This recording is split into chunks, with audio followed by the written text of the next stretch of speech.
वो पथ क्या पथित कुशलता क्या, जिस पथ में बिखरे सूल न हो, नाविक की धैर्य परीक्षा क्या, जब धाराएं प्रतिकूल न हो।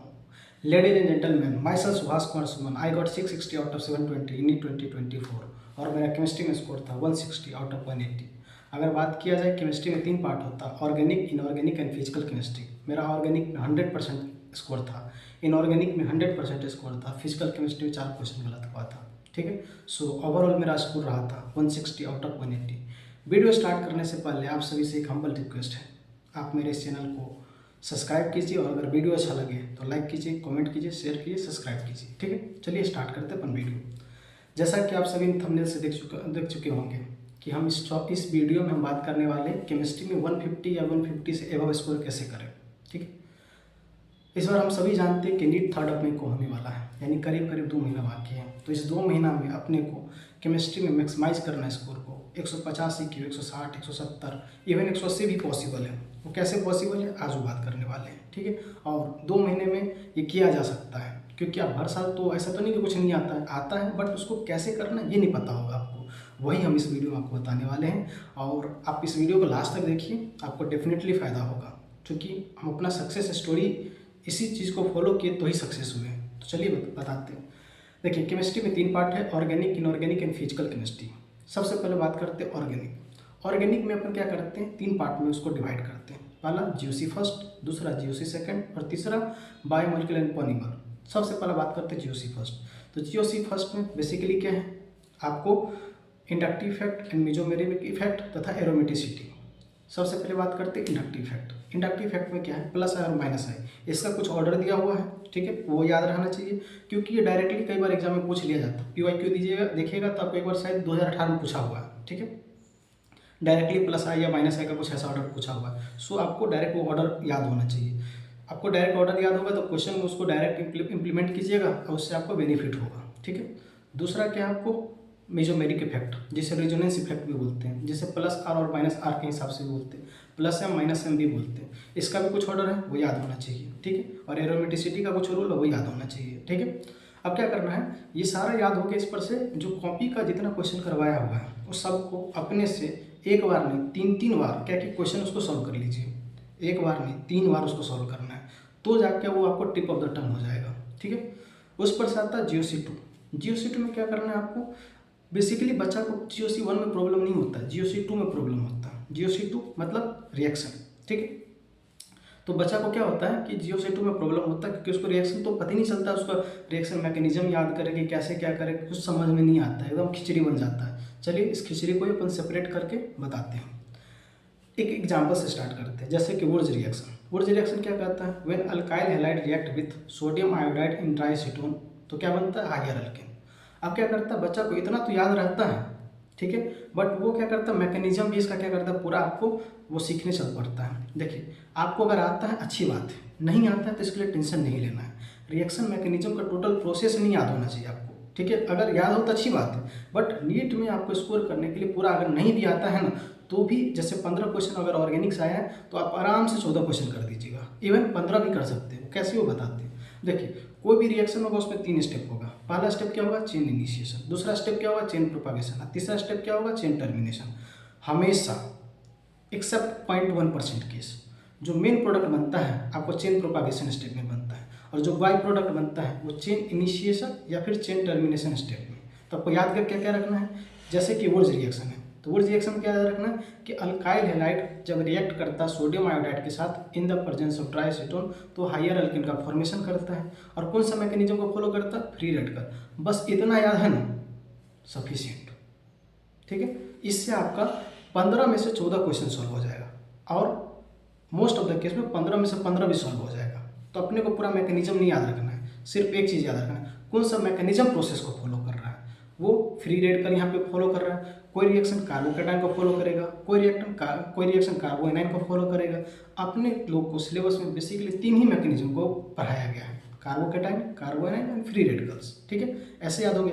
इसी तरह अगर बात किया जाए जैसे कि कोल्स इलेक्ट्रोलिटिक सिंथेसिस है, या फिर वुर्ज रिएक्शन बोल ही दिए हैं, विलियमसन ईथर सिंथेसिस है, या फिर कोई और भी रिएक्शन है, उसको ऐसे याद कीजिएगा तो आपको ज़्यादा टेंशन नहीं होगा, वो आराम से आपको फिर क्या हो जाएगा, याद हो जाएगा। तो ये रहा आपको ऑर्गेनिक का पार्ट 2 का। पार्ट 3 में क्या है, बायोमोलिकुलर एंड पॉलीमर। बायोमोलिकुलर और पॉलीमर में बहुत सारे टीचर नहीं पढ़ाते हैं, छोड़ देते हैं कि बहुत आसान है, बच्चा पढ़ लेगा, और बच्चा से हो नहीं पाता है। तो आपको अगर नोट्स चाहिए तो आप क्या कीजिए, हमको यहाँ पे मैसेज कीजिए। आप मुझे इंस्टा पे भी डीएम कर सकते हैं, उसका लिंक हमने डिस्क्रिप्शन में डाल दिया है, ठीक है। तो वहाँ से आप मुझे इंस्टा पे भी फॉलो कर सकते हैं, मैसेज कर सकते हैं। आपको किसी भी टॉपिक पे अगर कोई वीडियो चाहिए या फिर कोई नोट्स चाहिए तो आप मैसेज कीजिए, हम आपको प्रोवाइड करवाएंगे। मेरे पास सारा फिजिक्स, केमिस्ट्री, बायोलॉजी तीनों का क्या है, नोट्स अवेलेबल है। सो आप वहाँ पे मैसेज कीजिए, आपको डेफिनेटली हेल्प करेंगे। तो ये रहा आपका ऑर्गेनिक का। ऑर्गेनिक में क्या करना है, अब तक एक एक टॉपिक वाइज बात कर दी हम। अब करना क्या, ओवरऑल कंक्लूजन। सबसे पहला कॉपी पढ़ना है। अब कॉपी में जो सवाल उसको देख के नहीं करना है, खुद से करना है, एक नहीं 3 बार, तब जाके आपका टिप ऑफ द टंग हो जाएगा। उसके बाद आपको पीवाईक्यू कर लेना है, ठीक है। ये हो गया ऑर्गेनिक का। अब आते हैं फिजिकल केमिस्ट्री। फिजिकल केमिस्ट्री में क्या है, 2 चीज़ बहुत इंपॉर्टेंट है। पहला फार्मूला याद होना चाहिए, और दूसरा क्या होना चाहिए, न्यूमेरिकल सॉल्व बहुत ज़्यादा करना जरूरी है। ये फिजिक्स की तरह है, जितना न्यूमेरिकल सॉल्व कीजिएगा उतना ज़्यादा आपको फायदा होगा। जैसे ऑर्गेनिक इनऑर्गेनिक में सिर्फ आप नोट्स पढ़ रहे हैं तो भी आपको 15 में से 13, 14, 15 भी सही हो सकता है, लेकिन 13 तो सही हो ही जाएगा, ये पॉसिबिलिटी की हो जाएगा। बट फिजिकल केमिस्ट्री में अगर 15 क्वेश्चन आता है, अगर सॉल्व उसको प्रैक्टिस नहीं किए तो आपको 10 से ऊपर नहीं जाएगा, मतलब 8, 9, 10 पे जाकर रुक जाइएगा, ठीक है। तो इसमें न्यूमेरिकल सॉल्व करना तो मस्ट है। अगर केमिस्ट्री में किसी में अगर क्वेश्चन सॉल्व करना है तो फिजिकल केमिस्ट्री में सबसे पहले करना है। अब इसमें प्रोसेस कैसे आपको प्रोसीड करना है, और एक एग्जाम्पल लेके बात करते हैं। जैसे कि सोल्यूशन चैप्टर है, तो पहली बार क्या कीजिए, टोटल थ्योरी पढ़िए, उसमें जितना क्वेश्चन उसमें किया गया है उसको खुद से बनाइए, एक बार नहीं 3 बार, जिससे आपको वो टिप ऑफ द टंग हो जाए। इससे फायदा क्या होता है कि ऐसा क्वेश्चन आता है ना तो आपको फिर सोचना नहीं पड़ता है। नीट एग्जाम क्या है कि अगर आप सोचने लगे ना क्वेश्चन के बारे में तो फिर आपका समझिए क्या पीछा होगा एग्जाम में। क्वेश्चन पर या माइंड में क्लिक कर जाना चाहिए कि इसको कैसे बनाना है, ये आपको पहले से क्लियर हो जाए ना, क्वेश्चन पढ़ते ही माइंड में सोचना ना पड़े। अगर सोचना पड़ रहा है तो आप पीछे हो रहे हैं, सोचना नहीं पड़ रहा है तो समझिए कि आप रेस में है, ठीक है। तो इसीलिए कब कितना बार करना है, कम से कम 3 बार करना है। उस पर से क्या करना है, आपको शॉर्ट नोट्स बनाना है। अब शॉर्ट नोट्स में क्या करना है, आपको सारा फार्मूला को आपको 1 या 2 पेज पे लिख लेना है। इससे बेनिफिट क्या होगा, जब दूसरी बार रिवाइज कीजिएगा, अभी चलिए मार्च आने वाला है, ठीक है, तो आपको 15 मार्च तक सारा कर लिया आप, लेकिन आपको उसके बाद पढ़ना है या फिर समझ के अप्रैल में पढ़ना, तो समय कम है। आप ज़्यादा फिजिकल केमिस्ट्री पे समय दीजिएगा, ज़्यादा केमिस्ट्री पे समय दीजिएगा, तो बायोलॉजी कब पढ़िएगा, फिजिक्स कब पढ़िएगा। तो इसके लिए क्या करना है, आपको मेहनत कम से कम हो, आउटपुट ज़्यादा से ज़्यादा हो। इसके लिए फिजिकल केमिस्ट्री में क्या करना है, सारा फार्मूला को एक कॉपी पे लिख लेना है। उस पर से दूसरी बार जब रिवाइज किया तो सारा पहले फार्मूला देख लीजिए कि ये फार्मूला लिखा हुआ है। उस पर से क्या करना है कि जो कॉपी का जितना क्वेश्चन है उसको खुद से सॉल्व करना है, ना बने तो जाकर के आपको कॉपी देखना है। और तीसरा क्या करना है, पीवाईक्यू। पीवाईक्यू मस्ट है। इससे क्या पता चलेगा आपको कि प्रीवियस ईयर में क्वेश्चन कैसा पूछा जा रहा है, कम से कम पिछला 5 साल का क्वेश्चन सॉल्व करना जरूरी है, ठीक है। इससे आपको आइडिया मिल जाएगा कि नेक्स्ट ईयर क्वेश्चन कैसा पूछा जा सकता है, ठीक है। तो ये रहा आपको फिजिकल केमिस्ट्री के लिए। अब आता है इनऑर्गेनिक। इनऑर्गेनिक में क्या करना है, इनऑर्गेनिक व बायोलॉजी का इनऑर्गेनिक व केमिस्ट्री का बायोलॉजी भी कह सकते हैं, क्योंकि इसमें आपको एक एक लाइन से क्वेश्चन उठ जाता है। तो इसमें क्या करना है, आपको एनसीईआरटी पढ़ना ही पढ़ना है। जैसे कि फिजिकल केमिस्ट्री में आप एनसीईआरटी नहीं भी पढ़िएगा तो कोई दिक्कत ज़्यादा नहीं होगा, ठीक है, क्योंकि उसमें न्यूमेरिकल डायरेक्ट पूछता है। न्यूमेरिकल आपको टाइम है तो समझिए कि एनसीईआरटी पढ़ लीजिए, नहीं है तो क्या कीजिए, एनसीईआरटी का जितना न्यूमेरिकल उसको सॉल्व कर लीजिए, बस वही सफिशिएंट है, वो मोर देन सफिशिएंट है। अगर टाइम है तो पढ़ लीजिए एनसीईआरटी, नहीं टाइम है तो फिर से क्वेश्चन कर लीजिए। बट इनऑर्गेनिक में एनसीईआरटी पढ़ना मस्ट है। इसके लिए क्या कीजिए, सबसे पहले कॉपी पढ़िए। कॉपी पढ़िएगा तो आपको कंसेप्ट क्लियर हो जाएगा, उस पर से एनसीईआरटी पढ़िए। एनसीईआरटी से जैसे कि इनऑर्गेनिक में क्या होता है कि आपको सीधा कोई लाइन लिखा है ना, वही उठा के पूछ दिया जाएगा कि which of the following is correct. आप क्या कीजिएगा, उस वक्त एनसीईआरटी पढ़ा रहेगा तो आपको काम आ जाएगा, नहीं पढ़ा रहेगा तो आपको प्रॉब्लम हो सकता है, क्योंकि कई सारा वर्ड जो होता है ना आपको एनसीईआरटी का वो आपको क्लियरली समझ में आता नहीं है, तो पढ़ने पे ही समझ में आएगा, इसलिए एनसीईआरटी को फॉलो करना है।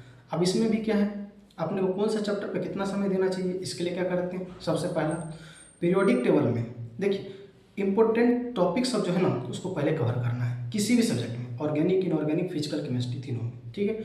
आपको फिजिकल केमिस्ट्री में इस पर से बात बताती है इंपॉर्टेंट टॉपिक कौन सा है और कैसे करना है। पहले इनऑर्गेनिक में पीरियोडिक टेबल में हम देखते हैं कि ये पढ़े जा रहा, वो पढ़े जा रहा, वैसे वैसे नहीं, ज़्यादा नहीं, 3 टॉपिक से इंपॉर्टेंट क्वेश्चन बनता है, मतलब max most of the same time पे क्वेश्चन बनता है। पहला एटॉमिक रेडियस। अब एटॉमिक रेडियस का क्या है, सिंपल क्या है, जब आप लेफ्ट टू राइट जाइएगा तो एटॉमिक रेडियस क्या होता है, डिक्रीज करता है, और टॉप टू बॉटम आते हैं तो इंक्रीज करता है, या फिर बोले राइट टू लेफ्ट आते हैं तो क्या होता है, एटॉमिक रेडियस इंक्रीज करता है। टॉप टू बॉटम आते हैं तो एटॉमिक रेडियस इंक्रीज करता है। उसी तरह इसमें भी कुछ एक्सेप्शन है, ठीक है। आयनाइजेशन एनर्जी जब लेफ्ट टू राइट जाते हैं तो फिर क्या होता है, इंक्रीज करता है। बॉटम टू टॉप आते हैं तो फिर से इंक्रीज करता है।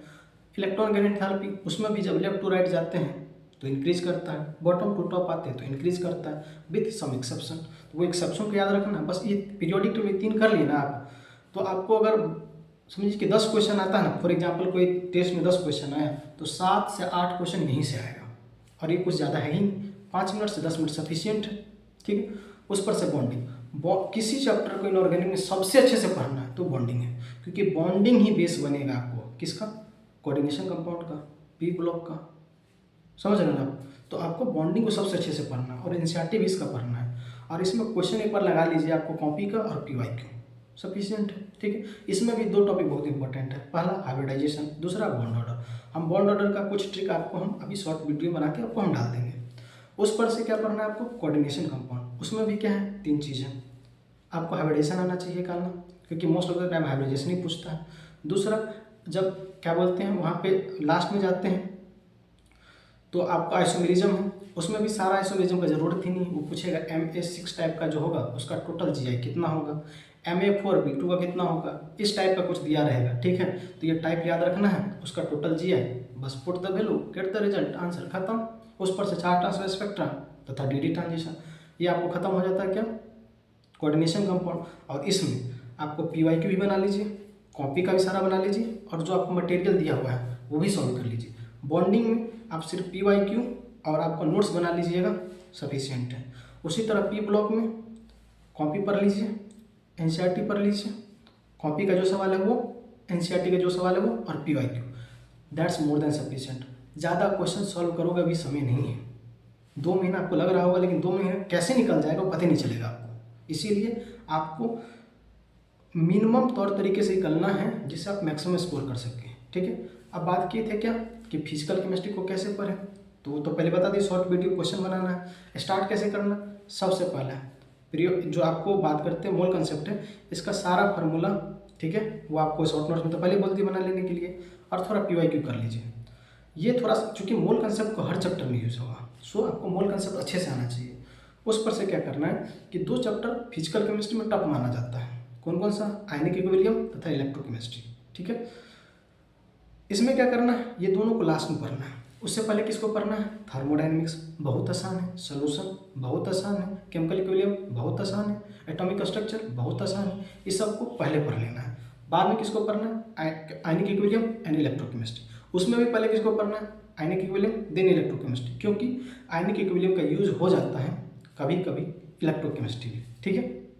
तो आयनिक इक्विलिब्रियम आएगा तो इलेक्ट्रोकेमिस्ट्री आसान हो जाता है। तो इस तरीके से आपको क्या करना है, आपको अपना जो पढ़ने का जो कोई चीज़ आप मतलब क्वेश्चन सॉल्व करने जाएगा, फिर कोई जैसे फिजिकल केमिस्ट्री स्टार्ट कीजिएगा तो आप इस तरह से पढ़िएगा, तो आपको स्कोर मैक्सिमाइज हो जाएगा। आप आराम से 150 या 150 से ऊपर कर लीजिएगा, इसका बहुत प्रोबेबिलिटी है, क्योंकि हम भी ऐसा ही किए।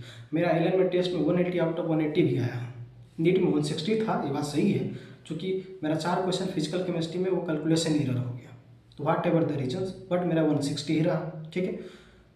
तो आपको जो हम बोले हैं ऑर्गेनिक में, इनऑर्गेनिक में NCERT पढ़ लीजिए। उसमें भी किसी एक में पढ़ने का रहे तो पहले इनऑर्गेनिक देन ऑर्गेनिक, और फिजिकल केमिस्ट्री में अब तक नहीं पढ़े आप तो पढ़िए भी मत, क्योंकि समय अब है नहीं। आप उसके जगह बायोलॉजी का NCERT को एकदम इधर से उधर ख़त्म कर दीजिए। उसमें भी अभी हम बताने वाले हैं नेक्स्ट वीडियो में कि कैसे उसको पढ़ें कि उसमें आप 360 और 360 कर सको, ठीक है। मेरा बायोलॉजी में 340 स्कोर था, ठीक है। उससे पहले नीट दी तो मेरा 355 स्कोर था, LM में मेरा 360 में 360 स्कोर भी रहा है। तो खैर ये केमिस्ट्री का है, बायोलॉजी का जब लाएंगे तो बायोलॉजी के बारे में बात करेंगे। और हाँ, अगर आपको इस वीडियो से अगर हेल्प हो रहा हो आपके पढ़ने में, ठीक है, आपको सोचने के तौर तरीके में, तो आप मेरे इस चैनल को लाइक कीजिए, कमेंट कीजिए, शेयर कीजिए, सब्सक्राइब कीजिए, ठीक है। और आपको कोई हेल्प चाहिए, कोई नोट्स चाहिए, तो आप मुझे यहाँ भी DM कर सकते हैं, यहाँ भी मैसेज कर सकते हैं कमेंट सेक्शन में। आप मुझे इंस्टा पे भी DM कर सकते हैं, उसका लिंक हम इंस्टा का डिस्क्रिप्शन में मेंशन कर दिए हैं। धन्यवाद।